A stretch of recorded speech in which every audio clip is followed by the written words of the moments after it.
Well, hello there and good day. Thank you so much for joining me at Dystopian Report, the place where we talk about the nightmare world we have found ourselves in.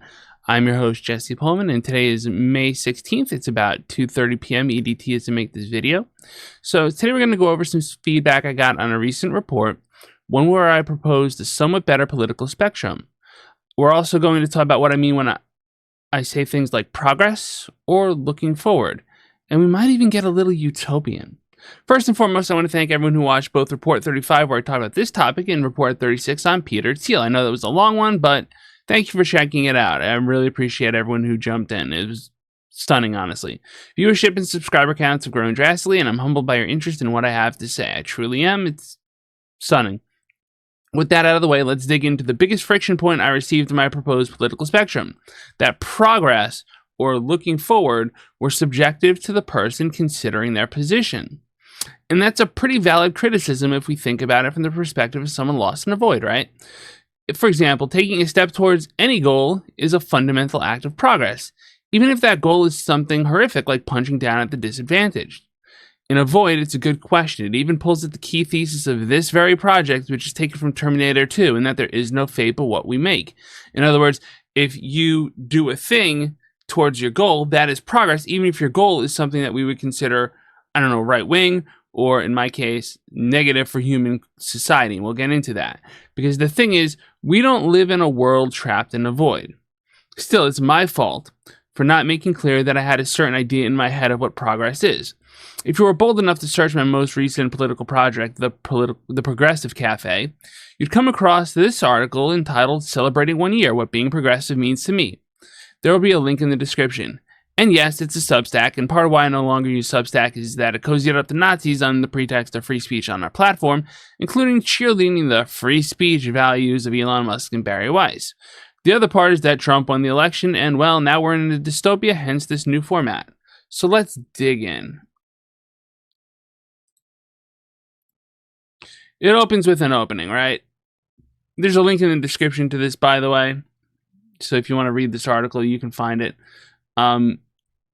It celebrated 1 year of the Progressive Cafe existing. So if you didn't know who I was politically, now you know. But I go down and I define what is progressivism. Whenever I try to explain a topic, the first place I'll go is a dictionary. I'll see if it's available. In this case, Wikipedia has a definition sourced from the Oxford English Dictionary. As a political movement, progressivism seeks to advance the human condition through social reform based on purported advancements in science, technology, economic development, and social organizing. So I say we believe in the advancing of the human condition, making it better for people. I go into a few more extrapolations about what progressivism is. It's broadly about the advancement of human condition for everyone. It's about making sure that marginalized people especially receive justice for past wrongs as part of the establishment of equity for all. It's about humans having the ability to make decisions for themselves. There's a certain advocating, I know it's written weirdly, but that's how I receive it because this is all feedback I got from others. And standing up for that is essential in establishing progress in the first place. So in other words, I even crowdsourced some of this information. And I took in what other people thought it meant to be aggressive. Progressive. We're too late for me to recut this video, so it's just, this isn't even my first cut at this video anyway, so whatever. So what I think progressivism is, I rewrite it to be, progressivism is a set of political beliefs centering the advancement of the human condition for all people, including those who have been historically marginalized, in order to maximize human liberty as well as prosperity. And I go into how you live by progressive beliefs.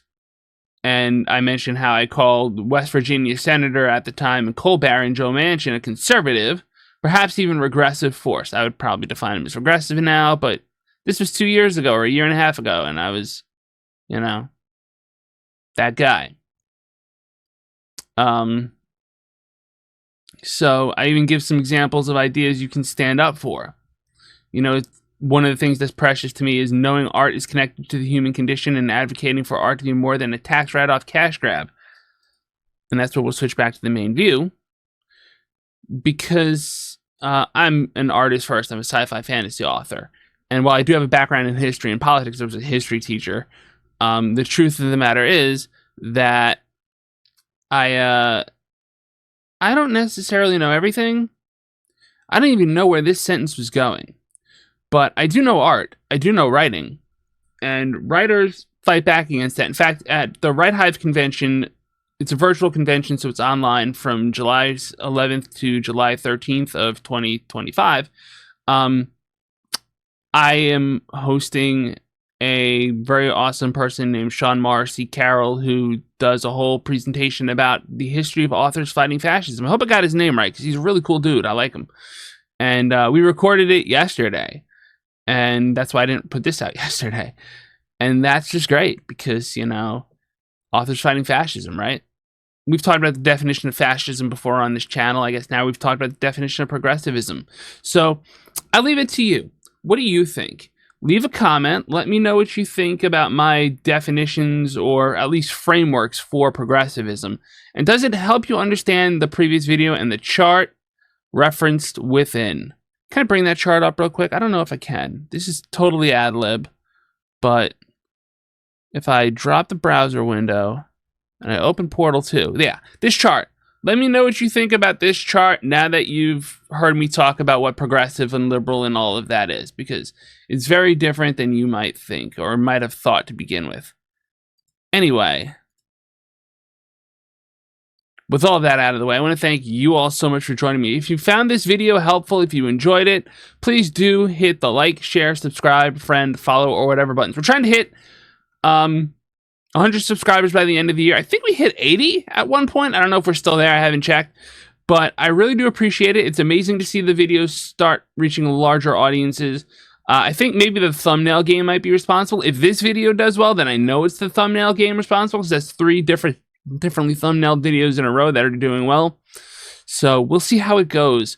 Thank y'all again so much for joining me. And as always on this channel, pieces.